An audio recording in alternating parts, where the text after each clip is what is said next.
তো বন্ধুরা, সুপ্রভাত। তো সুপ্রভাত না, একটু বেলাই হয়ে গেছে।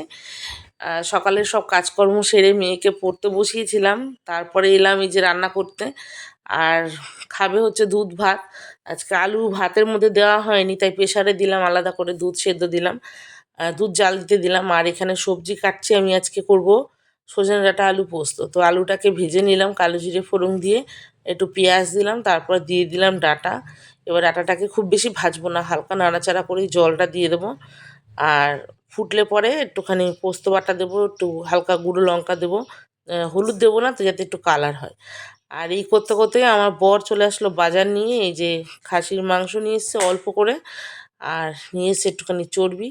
মেয়েটা চর্বি খেতে চায়, খালি চর্বি খেতে খুব পছন্দ করে, তো একটু বড়া করব চর্বির।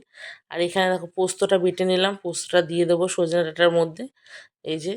আর সামান্য একটু মিষ্টি দেবো পোস্ততে। উম, তো বেশ পোস্তটা বেশ ভালোই লাগে খেতে। আর আমাদের বাড়িতে আমার বর ডাঁটা পোস্তটাই বেশি পছন্দ করে, ওই জন্য এটাই হয়। আর আলুর সাইজটা দেখো কত বড় আলু। তা ওই মাংসর মধ্যে একটা আলু দেবো, তা আমার বর এই আলুটা দিয়েছে। বলছি, বাবা এত বড় আলু? বলছে দেখো এই 4টে আলু নিয়েছি, 2 কেজি হয়েছে। তো দেখো এই যে আলু কেটে নিয়েছি। আর আজকে মাংসটা দেখো খুবই হুড়োহুড়ির মধ্যে রান্না, কারণ 11:30টার সময় এসছে, আবার 1টার মধ্যে তো খাবে, খেয়ে বেরোবে। আর ওই জন্যই ডাঁটা পোস্ত বেশি কিছু আয়োজন করছি না আর কি। ডাঁটা পোস্ত করলাম, একটু বেগুন ভেজেছিলাম, আর এখানে গোটা গরম মশলা ফোড়ন দিয়ে তার মধ্যে দিয়ে দিলাম পেঁয়াজটা। আর পেঁয়াজটা একটু লাল হয়ে ভাজা হলে ওর মধ্যে দেবো আদা রসুন বাটা। তো আমি আগে চর্বিটার বড়াটা আগে করে নিয়েছিলাম, যাতে তেলটা কড়ার মধ্যে না থেকে যায়, ওই তেলটা আর খাওয়া যায় না জানো তো।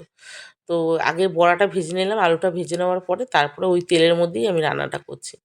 তো আদা রসুন বাটা দিলাম, একটু হলুদ গুঁড়ো লঙ্কার গুঁড়ো দিলাম, আর জিরের গুঁড়ো ধনের গুঁড়ো তো দেবো না মাংসতে। তারপরে দেখো মাংসটা দিয়ে নিলাম, কষাচ্ছি। আর তাড়াতাড়ি করে রান্না করছি, জানি না সবগুলো ভিডিও হয়েছে কি। তো দেখো মাংস কষানো হয়ে গেছে, অল্প অল্প জল দেবো, দিয়ে কষাবো, আলুটাও দিয়ে দিয়েছি।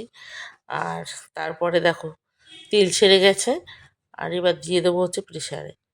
আর তাড়াতাড়ি রান্না প্রেসারে না দিলে তো হবে না এখন। আর এই যে সেই চর্বির বড়াটা মাখার জন্য আমি এখানে নিয়েছিলাম আদা বাটা, রসুন বাটা, গরম মশলা, একটু লঙ্কা কুচি, লঙ্কার গুঁড়ো আছে, বেসন আছে, যা যা লাগে আর কি সবই দিয়ে নিয়েছি এর মধ্যে। দিয়ে বেসনটা দিয়ে অল্প জল দিয়ে মেখে নিয়েছি, মেখে নিয়ে এইভাবে ভেজেছিলাম বড়াটা। বেশ ভালোই লাগে। আর সবথেকে বেশি মিঠির বেশি ভালো লেগেছে বড়া, ও এমনিতেই চর্বি খেতে পছন্দ করে। তো এই যে আমার দুপুরবেলার আয়োজন, কেমন হয়েছে একটু কমেন্টে জানিয়ে দিও।